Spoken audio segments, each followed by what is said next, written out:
Ulangan pasal 15, dengan judul Tahun Penghapusan Hutang. Beginilah firman Tuhan, pada akhir 7 tahun engkau harus mengadakan penghapusan hutang.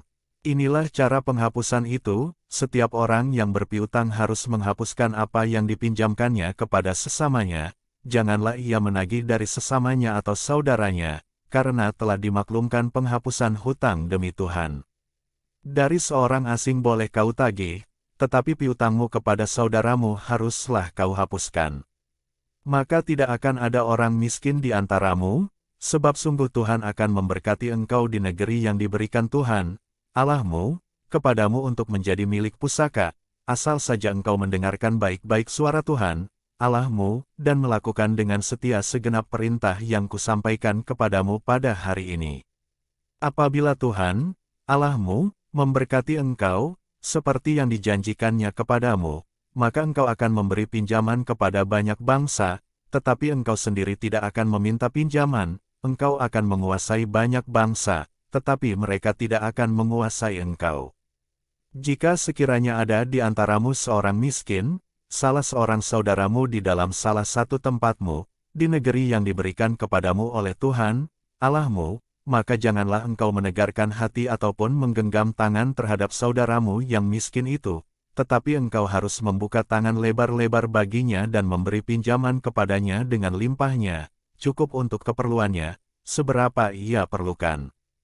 Hati-hatilah, supaya jangan timbul di dalam hatimu pikiran dursila, demikian, sudah dekat tahun ke-7, tahun penghapusan hutang, dan engkau menjadi kesal terhadap saudaramu yang miskin itu dan engkau tidak memberikan apa-apa kepadanya, maka ia berseru kepada Tuhan tentang engkau, dan hal itu menjadi dosa bagimu.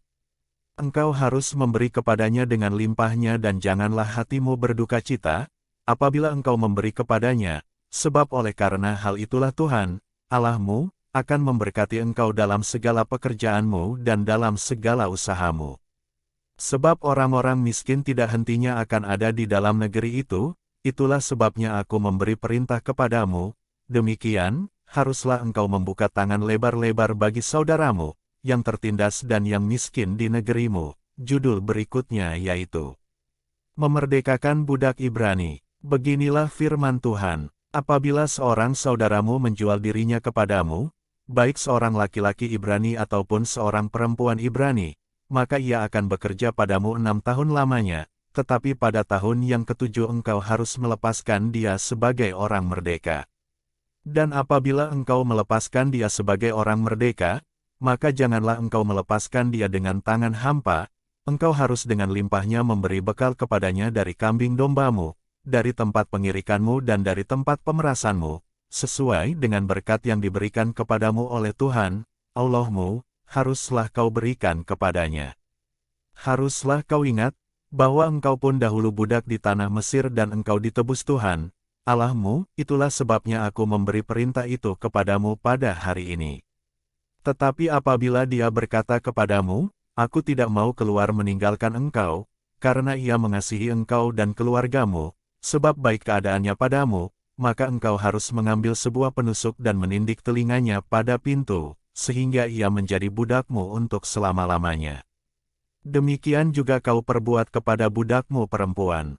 Janganlah merasa susah, apabila engkau melepaskan dia sebagai orang merdeka, sebab 6 tahun lamanya ia telah bekerja padamu dengan jasa 2 kali upah seorang pekerja harian.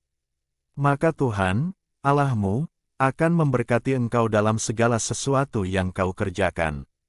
Judul berikutnya yaitu, Anak Sulung Ternak. Beginilah firman Tuhan, segala anak sulung jantan yang lahir di antara lembu sapimu dan kambing dombamu, haruslah kau kuduskan bagi Tuhan, Allahmu, janganlah engkau memakai anak sulung lembumu, dan janganlah engkau menggunting bulu anak sulung dombamu.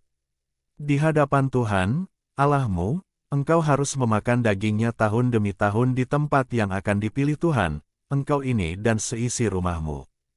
Tetapi apabila ada cacatnya, jika timpang atau buta, bahkan cacat apapun yang buruk, maka janganlah engkau menyembelihnya bagi Tuhan, Allahmu. Di dalam tempatmu boleh engkau, baik orang najis maupun orang tahir, memakan dagingnya, seperti daging kijang atau daging rusa.